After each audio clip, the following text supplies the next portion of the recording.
Everyone, स्वागत है आप सबका learning with Gautam YouTube channel में। तो आज की इस वीडियो में हम करने वाले हैं क्लास 12th हिस्ट्री के यानी कि इतिहास के most VVI objective question answer को, जो कि आपके आने वाले बोर्ड एग्जाम के लिए काफ़ी ज़्यादा इंपॉर्टेंट प्रश्न रहने वाला है। तो आप लोग वीडियो को अच्छे से ध्यानपूर्वक और लास्ट तक जरूर देखिएगा, क्योंकि इसी में से कई सारे क्वेश्चन आपको डायरेक्ट बोर्ड एग्जाम में भी देखने को मिल जाएगा। तो चलिए शुरू करते हैं फर्स्ट क्वेश्चन से। और पहला क्वेश्चन है हमारा कि कालीबंगा स्थित है। तो कालीबंगा जो है राजस्थान में स्थित है, ऑप्शन नंबर सी हो जाएगा। कालीबंगा है क्या? तो कालीबंगा जो है सिंधु घाटी सभ्यता का एक प्राचीन स्थल है, जो कि राजस्थान के हनुमानगढ़ जिले में स्थित है। ऑप्शन नंबर इसका सी हो जाएगा। राजस्थान के हनुमानगढ़ जिले में स्थित है कालीबंगा।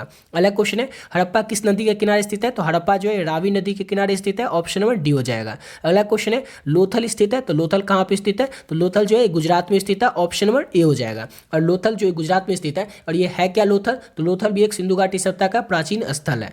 अगला क्वेश्चन है हमारा किस भारतीय शासक को नेपोलियन की संज्ञा दी गई है? तो समुद्रगुप्त को नेपोलियन की संज्ञा दी गई है। ऑप्शन नंबर सी हो जाएगा। इंपॉर्टेंट क्वेश्चन है, याद रखिएगा। अगला क्वेश्चन है कि 16 महाजनपदों में सबसे शक्तिशाली महाजनपद कौन सा था? तो मगध जो था ये 16 महाजनपदों में सबसे शक्तिशाली महाजनपद था। देखिए हिस्ट्री का जो इंपॉर्टेंट सब्जेक्टिव क्वेश्चन आंसर है, लघु उत्तरीय और दीर्घ उत्तरीय प्रश्न, वो आप लोग को ऑलरेडी पिछले वीडियो में बता चुके थे। और उसी में आप लोग को बताए थे कि 16 महाजनपद कौन कौन से हैं। सभी महाजनपद को एक एक करके डिटेल से बताए थे, क्योंकि वो सब्जेक्टिव क्वेश्चन के लिए इंपॉर्टेंट है। समझ गए ना? तो उसको पिछले वीडियो में बता चुके हैं। उस वीडियो को लिंक आपको डिस्क्रिप्शन बॉक्स में मिल जाएगा, तो आप लोग चाहें तो उस वीडियो को भी देख सकते हैं। अगला क्वेश्चन करते हैं। नेक्स्ट क्वेश्चन है हमारा किस शिलालेख में अशोक के कलिंग विजय का उल्लेख मिलता है? तो 13वें शिलालेख में अशोक के कलिंग विजय का उल्लेख मिलता है। ऑप्शन नंबर डी हो जाएगा। और आप लोगों के लिए पीडीएफ जो तैयार कर दिए ऑलरेडी, कई सारे बच्चे जो वो पीडीएफ को ले चुके हैं। आपको पीडीएफ में मिलेगा क्या क्या और किस किस सब्जेक्ट का मिलेगा? तो देखिए 10 सब्जेक्ट का तैयार हो चुका है। आपका जो आर्ट्स में 10 सब्जेक्ट होता है, वो 10 सब्जेक्ट का पीडीएफ तैयार हो चुका है। और इसी 10 में से आपका कोई 5 सब्जेक्ट होगा। आपका 5 सब्जेक्ट हिंदी हो सकता है, history, political science, English, geography, music, home science, psychology, sociology, economics. यही 5, इसी में से आपका कोई 5 सब्जेक्ट हो सकता है। और 5 सब्जेक्ट का आपको पीडीएफ मिल जाएगा। और पीडीएफ का जो प्राइस है वो सिर्फ और सिर्फ 25 रुपये है। पूछेगा 25 रुपये क्यों है? तो 25 रुपये इसलिए ताकि हर एक बच्चा इस पीडीएफ को ले सके। किसी के पास ऐसा कोई एक्सक्यूज नहीं रहे कि वो पीडीएफ को नहीं ले सकता। हर एक बच्चा इस पीडीएफ को ले सके और अच्छे से अच्छे नंबर ला सके अपने आने वाले बोर्ड एग्जाम में। इसीलिए इस पीडीएफ का जो प्राइस है वो सिर्फ और सिर्फ 25 रुपये रखे हैं। समझ गए? ताकि हर एक बच्चा इस पीडीएफ को ले सकेगा। पीडीएफ को लेना किस तरह से? तो ये देख सकते हैं, ये नंबर है 7903820891। इस नंबर पे आप लोगों को क्या करना है? फोन पे, गूगल पे, पेटीएम कुछ भी कर दीजिएगा। 25 रुपये जैसे ये नंबर डालिएगा, नाम आ जाएगा गौतम कुमार, उस पर आप लोग 25 रुपये पेमेंट कर दीजिएगा। और जैसे उसका पेमेंट कीजिएगा, उसका स्क्रीनशॉट लेकर के आप क्या कीजिएगा, इसी नंबर के व्हाट्सएप पे आपको भेज देना है और अपना सब्जेक्ट बता देना है और आप लोगों को पीडीएफ मिल जाएगा। समझ गए? इस तरह से आपको पीडीएफ मिलेगा। लेकिन पीडीएफ में मिलेगा क्या क्या, तो वो देख लीजिए। जैसे अब अगर आप लोग ये जो 5 सब्जेक्ट का पीडीएफ लीजिएगा, और अगर आपका 5 सब्जेक्ट में कोई अगर हिस्ट्री रहता है, तो देख लीजिए हिस्ट्री में जैसे क्या क्या मिलेगा। हिस्ट्री में आपको 650 ऑब्जेक्टिव क्वेश्चन मिलेगा। लघु उत्तरीय एवं दीर्घ उत्तरीय प्रश्न जो है ये 100 मिलेगा। तो 650 क्वेश्चन किस तरह से रहेंगे तो वो बता देते हैं। जैसे आपके हिस्ट्री में 15 चैप्टर है, आप लोग को ऑलरेडी पता ही होगा। और 15 चैप्टर से जैसे शुरुआत करेंगे, पहला चैप्टर के जो भी इंपॉर्टेंट क्वेश्चन है, जितने भी इंपॉर्टेंट ऑब्जेक्टिव क्वेश्चन है उस सबको ऐड कर दिए। फिर दूसरा चैप्टर का जो भी इंपॉर्टेंट क्वेश्चन है उसको ऐड कर दिए। तीसरा चैप्टर का जो इंपॉर्टेंट क्वेश्चन है उसको ऐड कर दिए। इसी तरह से पहला चैप्टर से लेकर के 15 चैप्टर तक जो चैप्टर वाइज जो भी इंपॉर्टेंट ऑब्जेक्टिव क्वेश्चन है आपके आने वाले बोर्ड एग्जाम के लिए, उन सबको ऐड कर दिए। इसी तरह से सेम सब्जेक्टिव क्वेश्चन में भी किए हैं कि पहला चैप्टर का जो भी लघु उत्तरीय और दीर्घ उत्तरीय प्रश्न इंपॉर्टेंट है आपके आने वाले बोर्ड एग्जाम के लिए, उसको ऐड कर दिए। फिर दूसरा चैप्टर का इंपॉर्टेंट क्वेश्चन को ऐड कर दिए। फिर तीसरा का, इस तरह से सब्जेक्टिव क्वेश्चन भी पहला चैप्टर से लेकर के 15वां चैप्टर तक जो भी इंपॉर्टेंट सब्जेक्टिव क्वेश्चन आंसर है, लघु उत्तरीय और दीर्घ उत्तरीय प्रश्न आपके आने वाले बोर्ड एग्जाम के लिए इंपॉर्टेंट है, उन सभी प्रश्नों को ऐड कर दिए। समझ गए? इस तरह से आपको पीडीएफ तैयार किया गया और हर एक सब्जेक्ट का जो पीडीएफ है वो इसी तरह से बनाया गया है। आप लोग ले सकते हैं अपना जो भी आपका 5 सब्जेक्ट है उसका पीडीएफ, और अच्छे से तैयारी कर सकते हैं इस पीडीएफ को लेकर के। अब प्राइस सिर्फ और सिर्फ 25 रुपये, ताकि कोई बड़ी रकम नहीं, हर एक बच्चा इसको ले सकेगा। इसीलिए इसका प्राइस जो है वो सिर्फ और सिर्फ 25 रुपये रखे हुए हैं, ताकि हर एक बच्चा इस पीडीएफ को ले सकेगा और अच्छे से अच्छे नंबर अपने आने वाले बोर्ड एग्जाम में ला सकेगा। तो आप लोग भी ले सकते हैं। ऑलरेडी कई सारे बच्चों ने इस पीडीएफ को ले लिया है। अगला क्वेश्चन से करते हैं। तो नेक्स्ट क्वेश्चन क्या हमारा कि महाभारत का युद्ध कितने दिनों तक चला था? तो महाभारत का जो युद्ध था ये 18 दिनों तक चला था। ऑप्शन नंबर डी हो जाएगा। नेक्स्ट क्वेश्चन है महाभारत की रचना किस भाषा में हुई है? तो महाभारत की रचना जो है ये संस्कृत भाषा में हुई है। ऑप्शन नंबर ए हो जाएगा। नेक्स्ट क्वेश्चन है पुराणों की संख्या कितनी है? तो आपको पता ही होगा कि पुराण की जो संख्या है वो 18 है। अगला क्वेश्चन है हमारा कि तलवंडी में किस प्रसिद्ध संत का जन्म हुआ था? तो तलवंडी में गुरु नानक का जन्म हुआ था। ऑप्शन नंबर डी हो जाएगा।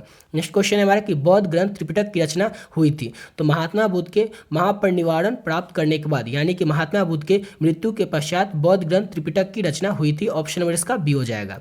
अगला क्वेश्चन है हमारा कि सूत विभव खंडका परिवार के 3 विभाग कौन से हैं? तो विनय पिटक के विभाग है, ऑप्शन नंबर ए हो जाएगा। विनय पिटक के विभाग है ये, सूत विभाग और खत का ये जो है ये विनय पिटक के विभाग है। अगला क्वेश्चन करते हैं। तो नेक्स्ट क्वेश्चन है हमारा कि इब्न बतूता ने अपनी यात्रा का विवरण किस भाषा में लिखा था? तो अरबी भाषा में लिखा था इब्न बतूता ने अपनी यात्रा का विवरण, ऑप्शन नंबर इसका ए हो जाएगा। याद रखिएगा, इब्न बतूता ने जो यात्रा किया था भारत में, जो कुछ देखा था उसी को उसने अपनी यात्रा जो एक पुस्तक लिखी थी उसमें लिखा था, और उस किस भाषा में लिखा था उस पुस्तक को? तो वो लिखा था अरबी भाषा में। अगला क्वेश्चन है कि भारत के जिन 3 भाषाओं के ग्रंथ के अरबी भाषा में हुए अनुवाद से अलोब्रिन परिचित था वो कौन सी भाषा थी? तो संस्कृत, पाली तथा संस्कृत भाषा से अलोब्रिन जो था वो परिचित था, ऑप्शन नंबर ए हो जाएगा। अगला क्वेश्चन है मार्को पोलो ने 13वीं शताब्दी से जिस स्थान से चलकर भारत और चीन की यात्रा की थी उस स्थान का नाम क्या था? तो मार्को पोलो ने 13वीं शताब्दी में वेनिस से चलकर चीन और भारत की यात्रा की थी, उस जगह का नाम था वेनिस, ऑप्शन नंबर ए हो जाएगा। अगला क्वेश्चन है शेख मोहिउद्दीन चिश्ती की दरगाह कहाँ पर स्थित है? तो अजमेर में स्थित है शेख मोहिउद्दीन चिश्ती का दरगाह, ऑप्शन नंबर डी हो जाएगा। अगला क्वेश्चन है उत्तर भारत में भक्ति आंदोलन का आरंभ यानी कि शुरुआत किस संत ने किया था? तो रामानंद ने उत्तर भारत में भक्ति आंदोलन का शुरुआत किया था। अगला क्वेश्चन है वीरशैव यानी कि लिंगायत आंदोलन के जनक कौन थे? तो बाशवन्ना जो थे वो लिंगायत संप्रदाय के या फिर लिंगायत आंदोलन के जनक थे, ऑप्शन नंबर ए हो जाएगा, सॉरी सी हो जाएगा, बाशवन्ना। अगला क्वेश्चन है विजयनगर साम्राज्य की स्थापना किसने की थी? तो संगमा वंश के जो 2 भाई थे हरिहर और बुक्का, उन्होंने 1336 ईस्वी में विजयनगर साम्राज्य की स्थापना की थी, हरिहर और बुक्का ने, जो कि संगमा वंश के 2 भाई थे। अगला क्वेश्चन है पुर्तगालियों ने गोवा पर कब अधिकार कर लिया था? तो पुर्तगालियों ने गोवा पर अधिकार 1510 ईस्वी में कर लिया था, ऑप्शन नंबर बी हो जाएगा। अगला क्वेश्चन है हमारा कि विजयनगर का महानतम शासक कौन था? तो कृष्णदेव राय जो थी विजयनगर के महानतम शासक थे, ऑप्शन नंबर बी हो जाएगा। अगला क्वेश्चन है हमारा कि आईन अकबरी कितने भागों में विभक्त है यानी कि बटा हुआ है? तो आईन अकबरी जो है 5 भागों में विभक्त है। अगला क्वेश्चन है हमारा कि अकबरनामा की रचना किसने की थी? तो अबुल फजल ने अकबरनामा की रचना की थी, ऑप्शन नंबर डी हो जाएगा। अगला क्वेश्चन है आईनी अकबरी किसने लिखा है? आईनी अकबरी को अबुल फजल ने लिखा है, ऑप्शन नंबर बी हो जाएगा। नेक्स्ट क्वेश्चन है हमारा कि पानीपत का प्रथम युद्ध किस वर्ष हुआ था? तो पानीपत का पहला युद्ध 21 अप्रैल 1526 को हुआ था। पानीपत का पहला युद्ध, दूसरा युद्ध और तीसरा युद्ध कब हुआ था, किसके बीच में हुआ था और उस बीच युद्ध में कौन जीता था, ये आप लोग को याद रखना है, समझ गए। इससे रिलेटेड हर एक साल एग्जाम में 2 से 3 प्रश्न पूछे ही जाते हैं। जैसे आप लोग याद रखिएगा पानीपत का जो पहला युद्ध था ये हुआ था 21 अप्रैल 1526 को। किस किस के बीच में हुआ था पानीपत का पहला युद्ध? इब्राहिम लोदी और बाबर के बीच पानीपत का पहला युद्ध हुआ था, जिसमें कि युद्ध में बाबर जीत गया था। पानीपत का दूसरा युद्ध कब हुआ था? तो पानीपत का जो दूसरा युद्ध था वो हुआ था 5 नवंबर 1556 को। हेमू और अकबर के बीच पानीपत का दूसरा युद्ध हुआ था जिसमें कि अकबर जीत गया था। पानीपत का तीसरा युद्ध कब हुआ था? तो पानीपत का जो तीसरा युद्ध हुआ वो हुआ था 14 जनवरी 1761 को। हुआ किस किस के बीच था? तो पानीपत का तीसरा युद्ध हुआ था 14 जनवरी 1761 को अहमद शाह अब्दाली और मराठों के बीच, जिसमें कि अहमद शाह अब्दाली जीत गया था। पानीपत का पहला युद्ध, दूसरा युद्ध और तीसरा युद्ध, तीनों युद्ध को आप लोग अच्छे से याद रखिएगा क्योंकि तीनों युद्ध से संबंधित 1 से 2 प्रश्न आपके एग्जाम में जरूर आपको देखने को मिल ही जाएगा। 2 प्रश्न तो फिक्स है कि रहता ही है कि पानीपत का जैसे पहला युद्ध कब हुआ, दूसरा कब हुआ या तीसरा कब हुआ, ये पूछ ले 1 नंबर में, या फिर 1 नंबर में ये पूछेगा कि पानीपत का युद्ध जो था उस पहला युद्ध उसमें कौन जीता था, पानीपत का दूसरा युद्ध किस किस के बीच में हुआ था। इस तरह से आपके एग्जाम में 2 से 3 प्रश्न इस तीन प्रश्न से आपके 2 से 3 प्रश्न आपसे फिक्स या पूछे ही जाएंगे, समझ गए ना, कि कब हुआ था, कौन जीता था, इस तरह से पूछा जाएगा। इसलिए अच्छे से इस तीनों को याद कर लीजिए और आपके 2 से 3 नंबर फिक्स हो जाएंगे। अगला क्वेश्चन करते हो। नेक्स्ट क्वेश्चन है कि बाबर की आत्मकथा का नाम क्या है? तो बाबरनामा जो है ये बाबर की आत्मकथा का नाम है, ऑप्शन नंबर ए हो जाएगा। अगला क्वेश्चन है तंबाकू पर किस शासक ने प्रतिबंध लगाया था? तो तंबाकू पर जहांगीर ने प्रतिबंध यानी कि रोक लगाया था, ऑप्शन नंबर सी हो जाएगा। अगला क्वेश्चन है अस्थायी बंदोबस्त किससे जुड़ा हुआ है? तो लॉर्ड कार्निवाला से अस्थायी बंदोबस्त जो है वो जुड़ा हुआ है, ऑप्शन नंबर सी हो जाएगा। नेक्स्ट क्वेश्चन है हमारा कि संथाल विद्रोह का नेतृत्व किसने किया था? 2 भाई थे जिनका नाम था सिंधु और कानू, उन्होंने संथाल विद्रोह का नेतृत्व किया था। अगला क्वेश्चन है सिंधु कानू ने किस विद्रोह का नेतृत्व किया था? तो सिंधु और कानू ने संथाल विद्रोह का नेतृत्व किया था, जो कि संथाल विद्रोह 1855 से 56 तक चला था।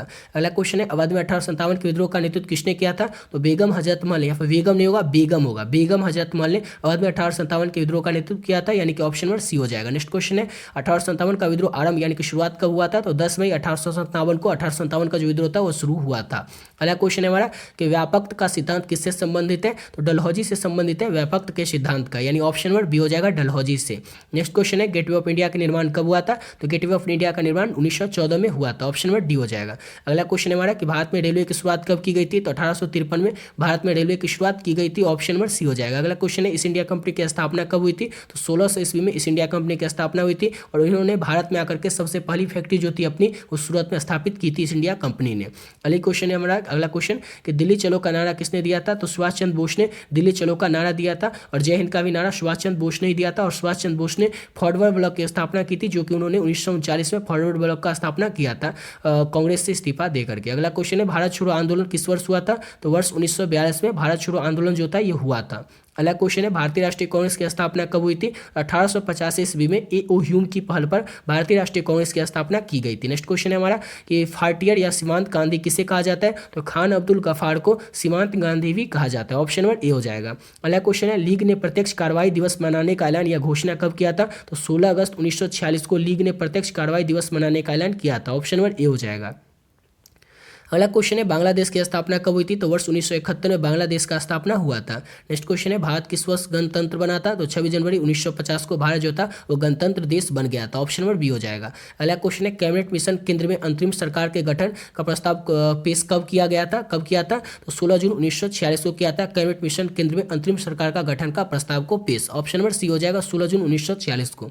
अगला क्वेश्चन है संविधान सभा के अध्यक्ष कौन थे? तो डॉक्टर राजेंद्र प्रसाद जो थे वो संविधान सभा के अध्यक्ष थे। ऑप्शन नंबर ए हो जाएगा। अगला क्वेश्चन है संथाल विद्रोह कब हुआ था? संथाल विद्रोह जिसके की नेता थे सिद्धू और कानू, ये हुआ था 1855 से और ये 56 तक चला था।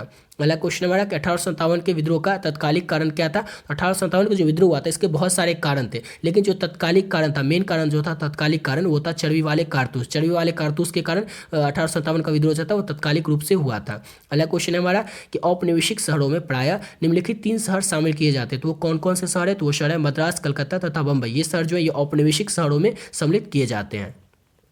अगला क्वेश्चन है हमारा इनमें से कौन दलित राजनीति के प्रतीक बन गए थे? तो डॉक्टर भीमराव अंबेडकर जो थे ये दलित राजनीति के प्रतीक बन गए थे। ऑप्शन नंबर बी हो जाएगा। अगला क्वेश्चन है हमारा कि भारतीय राष्ट्रीय कांग्रेस की स्थापना कब हुई थी? तो 1850 ईस्वी में ए.ओ. ह्यूम की पहल पर भारतीय राष्ट्रीय कांग्रेस की स्थापना की गई थी। ऑप्शन नंबर सी हो जाएगा। इसी के साथ वीडियो में पे कंप्लीट करते हैं। आशा करता हूँ आप लोग को वीडियो अच्छा लगा होगा और आप लोग को बता ही दिए कि पीडीएफ किस तरह से लेना। इस पीडीएफ को लेकर के आप लोग इस पीडीएफ का जितने भी क्वेश्चन है इसमें सब्जेक्टिव और ऑब्जेक्टिव उसको बार बार रिवीजन करते रहेगा। इसी से आपके एग्जाम में 99% क्वेश्चन जो है वो इसी पीडीएफ से रहेगा। तो आप लोग इस पीडीएफ को अच्छे से ले तो लीजिएगा, उसको लेकर के और अच्छे तरीके से इसको पढ़ना है और बार बार रिवीजन करते रखना है। समझ गए ना? क्योंकि इसी पीडीएफ से आप लोगों के एग्जाम में 99% जो क्वेश्चन आएंगे वो इसी पीडीएफ से रहेंगे, क्योंकि इस पीडीएफ में सभी कुछ ऐड कर दिए, जैसे कि पहला चैप्टर से लेकर के लास्ट चैप्टर तक जितने भी इंपॉर्टेंट क्वेश्चन बन सकते थे आपके आने वाले एग्जाम के लिए उन सभी प्रश्नों को ऐड कर दिए। समझ गए ना? तो आप लोग इस पीडीएफ को जरूर से जरूर ले लीजिएगा और उसको बार बार रिवीजन करते रहिएगा। ऐसा नहीं कि लेकर के रख लिए और पढ़ ही नहीं रहे, उसको लेकर के और बार बार रिवीजन करते रहना है, सब्जेक्टिव को भी और ऑब्जेक्टिव को भी। आशा करता हूँ आप लोग को वीडियो अच्छा लगा हुआ। तो मिलते हैं नेक्स्ट वीडियो में नए वीडियो के साथ।